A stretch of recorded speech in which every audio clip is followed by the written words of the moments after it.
Welcome back to the Oneway Podcast. We're here at the retreat, and I'm joined by a special cast. We're going to be talking about how to keep motivated and train at 40 plus. I'm joined by Mr. Travis and Lindsay. Welcome to the show, guys. Thank you. So how can people stay motivated at 40 plus?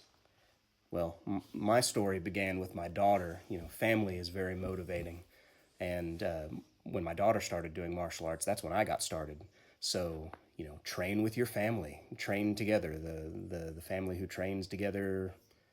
Families that kick together, stick together. There you go. I think that's what they say, yes, right? That's the one I was looking for. Yeah, I think that's a way that a lot of people get involved and get started. But of course, I think it takes more than that to stay motivated and training. And I know, sadly, your daughter is not training anymore on the mats, although I hope she'll be coming back soon. Me too. But you've managed to stay very motivated in your training. And how has that come about? And well, it's a big part of it is just seeing what I'm capable of. Mm-hmm. When I first started, I was in my 40s, and overweight and out of shape, and I didn't think that I could do it. And the most important thing for me was to just get out there and give myself some grace and be patient. And eventually I realized that even though I was old and out of shape, that I could do these things. And the more you do it, the better you get. And the better you get, the easier it is to stay motivated. So a big part of it is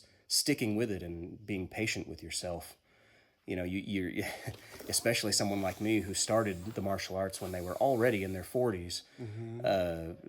You're not going to see results, super fast like these young bucks. Mm-hmm. People who train half as hard and make twice as much progress. Yeah. So you have to be patient with yourself and take those little victories and build on them so that you become a better martial artist, regardless of how old you are. We always talk about not competing with other people. I think it's even more important as you get older, and honestly, the same is true when you're young.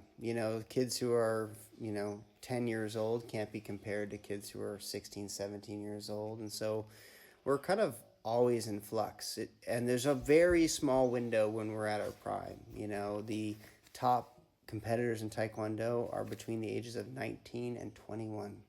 That's it, 3 years. If you start falling on either side of that, you start going down, basically, in ranking. So knowing that, and knowing that most people aren't training to be the best in the world, they're training to find fulfillment in their lives and to get healthy and stay connected with their family and many other reasons. I think you can find a lot of motivation in that to make it a personal journey, not one that you're competing against everyone else. Because at the end of the day, there'll always be someone faster and stronger than you, and that's not really important. Right. So, Lindsay, how'd you get started, and what's kept you motivated? Well, we wanted to do something together as a family, just like Mr. Travis did. And in addition to that, I knew I was getting older, and I wanted to find a sport that I could do as I aged in life.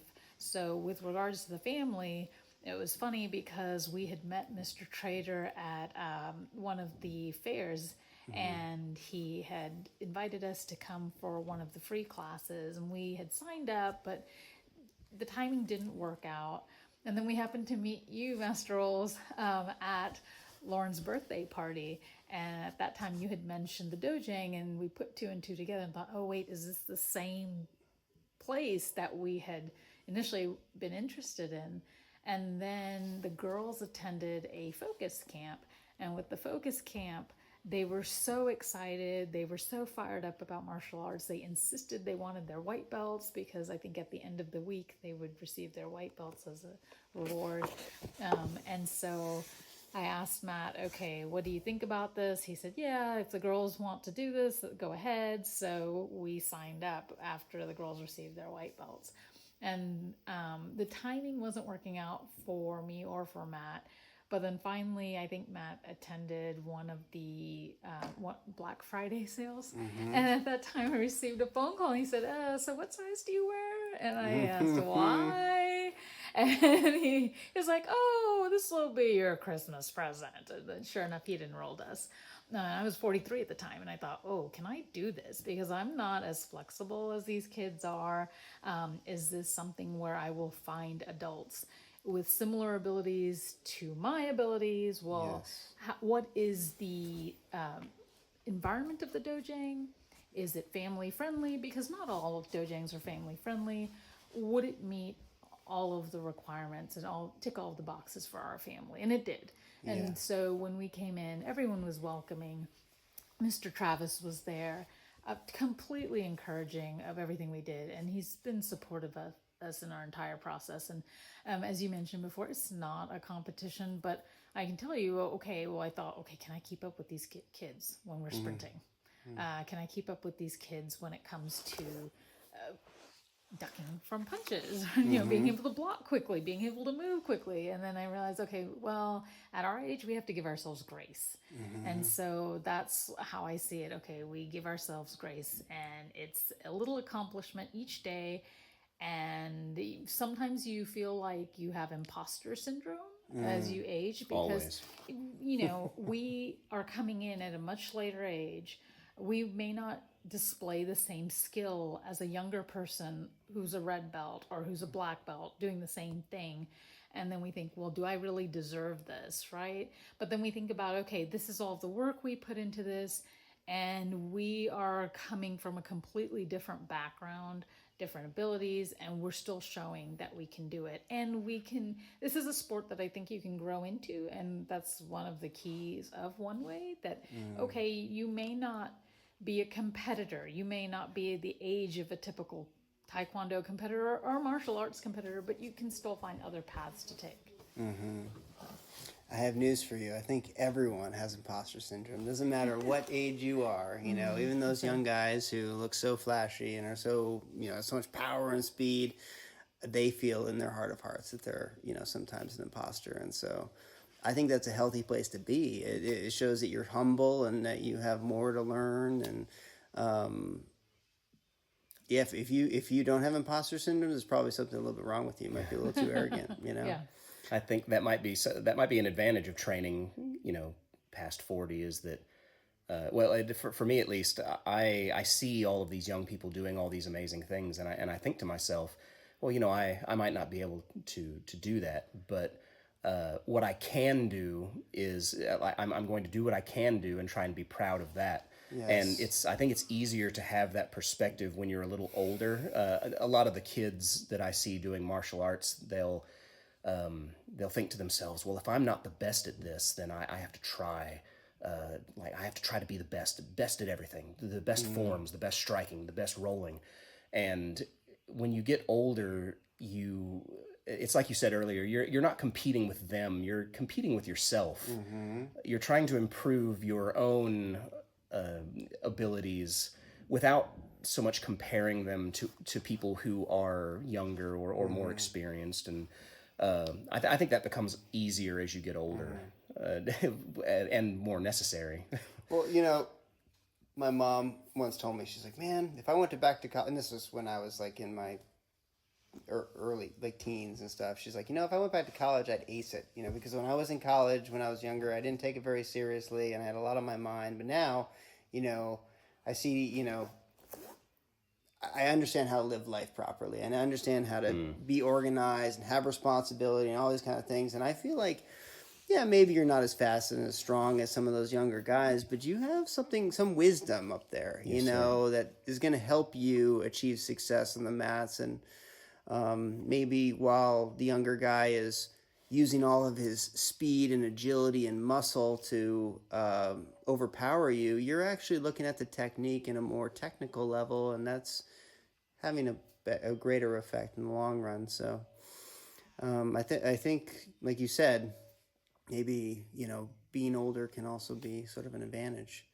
When I was listening to your story, Lindsay, it reminded me of how I think a lot of people are sitting on the sidelines maybe right now and saying, I'm just not sure if I'm ready to jump in. I'm not sure if I'm physically fit enough to even begin this journey. And maybe they've been thinking like that for, 6 months, a year, whatever it might be. And I think your story is proof that it takes a little while to get up that confidence, to get out there on the mats. I mean, first it took a little while to even get your children on the mats. You know, you had to hear about it a few times, and then it took maybe some additional time for you to get on the mats. And what ended up helping you get on the mats? Well, you had a partner in crime, somebody who could encourage you and be by your side. And I think whether you're 40 or you're 20, having somebody else out there on the mats who's a training partner can really motivate you to keep with your commitment.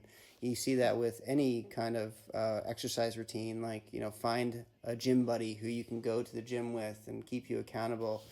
Could we expand on that? You know, I know you've been going to the gym a lot, and I know you started going to the gym and you had a personal trainer. Yes. That's probably been very valuable, Yes. right? Yes, sir. And the reason that I got a personal trainer is because I'm old, and I didn't know how to do any of that stuff. And you know, it was more of a, I don't want to hurt myself. When I was 20, I'm sure I could have gone into the gym and just started lifting up heavy things and putting them down without much of a care. But now that I'm older, I need some guidance, you know, to make sure that I don't injure myself. But yes, the going to the gym is something that I didn't know that I would be able to do at my age because I had never done it before. But yes, it's helped quite a bit in my martial arts journey. But you have to kind of get there before you go into the gym. You have to. Well, if I can jump in here, yes. unless you want to continue. I think whether it's an accountability partner or it is a personal trainer, having somebody there who can sort of help coach you through this experience is really invaluable. And that's one of the reasons why I think starting with martial arts is a great tool for your fitness, and is something that's easily overlooked. I bet you a lot of people who are listening to this podcast right now have gone to the gym, maybe gotten a membership for a few months or a year, and never really used it because they're just going on their own motivation and trying to complete a routine on their own intellect and abilities. And really, that's a very challenging thing, even for seasoned and experienced athletes. And so the great thing about martial arts is you're going to have somebody there who's going to be coaching you, your instructor. And not only that, the thing I like about martial arts a lot is every time you step on the mats, you're going to be learning something new. You know, I've gone through many times in my life where I've been a regular at gyms, but even still, it's never really been as riveting or exciting as getting on the mats, where it's like, oh, I just learned some really cool new move. I can't wait to try that in sparring or in grappling. And while it's fun to learn new exercises and see the gains in your body, for me, like having both the physical and the mental like tied together makes martial arts just such a great way to get in shape. Yes, sir. No, definitely, because as we age, you know, we go through a cognitive decline, right? And the more you can do something to prevent that, the better. And so if martial arts provides you both avenues, both mental and physical, then hey, why not try it out? Yeah, and not to be elitist, but not all martial arts really cater to that mindset. And one of the things that I think is really beautiful about what we're doing with Oneway is that we really are taking a holistic approach to the martial arts and saying, look, yeah, we want to learn how to be applicable martial artists who have great self-defense skills, but we also want to go a little beyond that. We want to make sure that we're getting those mental gains with the physical. So what are some other things that people can focus on to achieve success as a 40-plus-year-old? I think that one of the most important things is listening to your body. I know it sounds kind of cliche, but you know, young people don't have to really Slow down. Right?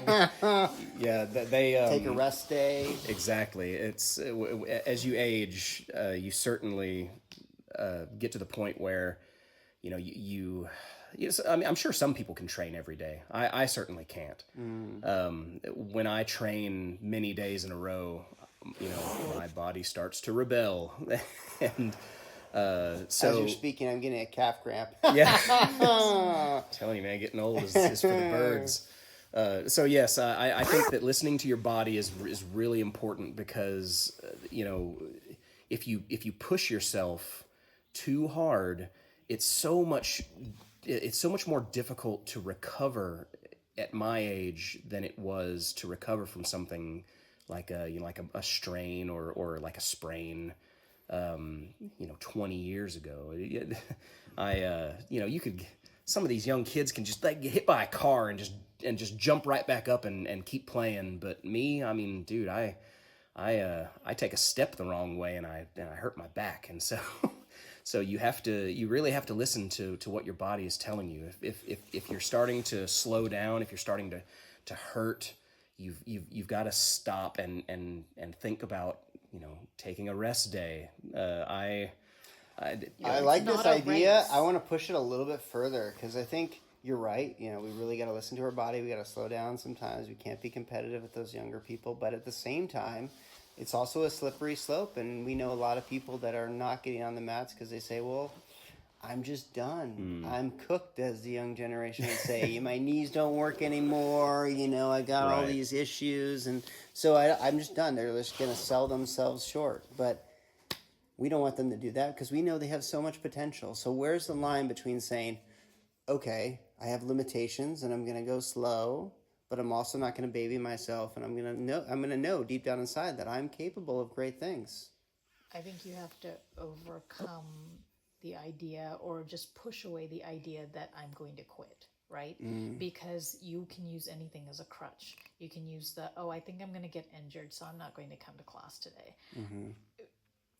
Unfortunately, injuries are inevitable at some point, and it can vary. It can be a small injury, it can be a large injury, but sometimes that's all a person needs as an excuse not to come. Yes. Yeah. And then the longer you stay away from it, the longer or the less desire you have to return to it. And so I think part of it is just telling yourself, I am not going to quit. You have to have the attitude of, I'm going to proceed. I'm going to go through this. It doesn't matter how long my journey is. And that's the other thing. It's not a race. I really like the mindset of do what you can do. Yeah. Do what you can do, but keep moving forward. Right. Baby steps. We've seen some incredible success stories from people that, were barely able to keep limping forward, but they kept moving forward and they overcame those challenges. And it's just so easy to take a small injury and it turns out, it starts with a day off, a week off, a month off, a year. You never come back. You never resume your training. And so, when I was training over in Korea, it was mandatory. Even if you were injured, you had to come to practice and you had to do something. You're sitting on the sideline doing dips or whatever you can do, but you can't just check out. And I think that kind of accountability and continuous motion is incredibly important the older we get, because we're really good at making excuses when we're in our 40s. We're not so good when we're like 15, or younger, because we don't know. We're just trying to figure out how to do that. We're so used to somebody kind of pushing us that we just kind of are always kind of continuing to move forward and don't think much about it. But as we get older, we start to get kind of stuck in our ways, and we start to learn how to make excuses for our limitations and the areas of our life that we haven't, investigated. And we got to break out of that. We have to go to those areas that are kind of scary and strange and re-explore them and realize that it doesn't matter what age we are. We can still do those things. Yes, I sir. think the key word is commitment, right? You have to make a commitment. And unfortunately, the way society is today, they don't feel like they have to bear the responsibility of not fulfilling their commitments. And I think that is a mindset that has to change if you're going to pursue anything. It can be learning golf, at a later age. It can be learning a sport at a later age. It can be in sports, martial arts is inclusive of that. And so I think if you make that commitment and you tell yourself, I'm going to stick with this, and you are of that mindset that you're going to continue no matter, what variations or deviations you take from that path, then I think you have a higher rate of success than someone who says, I'm feeling tired today. I think I'm going to skip out. And then it just continues every day until you decide, well, I don't know if I really want to do this anymore. So what would you say to somebody who's sitting on the sidelines and saying, well, do I really need martial arts? I could just keep going on my life. It's going pretty well. I mean, I might be kind of stuck in my chair at the computer every day, and I'm losing fitness and stuff, but I'm happy just the way I am. What would you tell them as somebody who has had this amazing experience getting involved in the martial arts? What would you tell them about the benefits of getting involved in the martial arts after 40? Well, as someone who spent their entire adult life sitting behind a computer and not being active, I can tell you that it's the best decision I ever made. Does having more mobility improve your life overall? It provides you with health benefits, right? Yes, Do you absolutely. feel like you can do more, you can see more, you can be more yourself? Yes, because being able to, being physically fit, no matter how you get there, is, I know it's kind of a no-duh thing to say, but yes, like today at 46, I can do things that that I wouldn't have been able to do at 36 or even 26, because I just, like you said, I was perfectly fine to just do my job for 8 hours a day behind a computer, and then come home and sit behind a computer for another few hours, and I think it becomes so. It becomes so easy to just sit there and do what you've been doing, and you just don't see the forest for the trees. It took me a couple of decades to realize, wow, man, I'm fat and I'm out of shape, and I don't really do anything. And the martial arts showed me, slowly at first, but then more rapidly, that even though I am older and out of shape, I don't have to be old and out of shape. Obviously I have to be old, but being in shape is so much better than not being in shape. Again, a no-duh revelation, but the martial arts has really changed my life. And to anyone sitting on the sidelines, debating about whether they should give it a try, do it. It's great. I highly recommend. 5 stars. And Lindsay, your kids are very sporty. Do you feel like your life would be different if you weren't also an athlete and had the ability to kind of keep up with them? It would be, because, I've never led a truly sedentary lifestyle. I mean, I've always done something, and it's usually recreational sports, but it was still something, and I always enjoyed lifting weights. That was my way of channeling out anger and frustration. And so, not that this is an avenue for doing that necessarily, but I needed an avenue that I could continue to stay in shape, stay healthy, and also be supportive of my kids and their journey. And it was a journey that we could all do together, with my spouse, with Matt. Yeah. And so what I would say to older individuals who are on the fence as to whether they should enroll in any sort of martial arts program is, one, you derive a lot of health benefits out of it. Even if you can't do a split like a young person can, you can still do certainly more than what you would have done if you had a sedentary lifestyle. And then the second thing is that you're able to protect yourself. You learn different sort of self-defense techniques where you don't have to necessarily exert a lot of energy. It's really using kinetics so that the other person is in motion.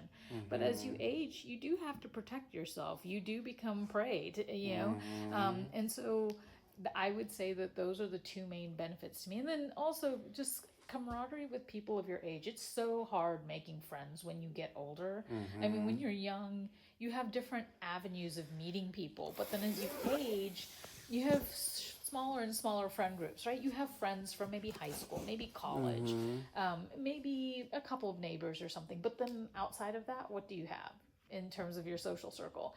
And having the dojang as part of your life, it is a family, and as a family, it has its ups and downs, right? But you still have that sense of, hey, I don't only have to, I've got motivation not only from my family, But I have it from my dojang family, right? It's an extra support group, Yeah, you it's your know, support there for group. you. And I think Right. that's a benefit of martial arts training. It's like, yeah, there's maybe going to be a few people at the gym that you know, and that's going to be a support group. And I'm not trying to disparage people that go to the gym, but I'm trying to highlight how great going to a dojang is, because you're going to have 50 to 100 people at your back who you're going to know and go to community events with, and it's going to feel like a really big support, net to kind of catch you and support you. Yes.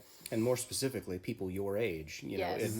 who are going through the same thing you are and doing a lot of the same things you are, and feeling those same kinds of doubts and the difficulty that comes with getting older and doing martial arts, and that's yet another support group. Yeah, and it's one of the few things you can do as a whole family. Like, there's a lot of things you can do as an adult, and there's a lot of things you can do as a kid, but there's very few things you can do as an adult and as a kid and together.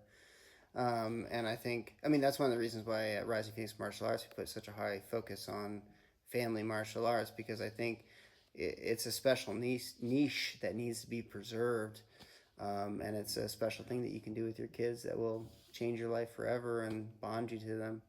Yes, speaking of kids, you guys both have children, and you're also both instructors at our school. So how has training in martial arts and teaching martial arts helped guide and influence your parenting as 40-plus-year-olds?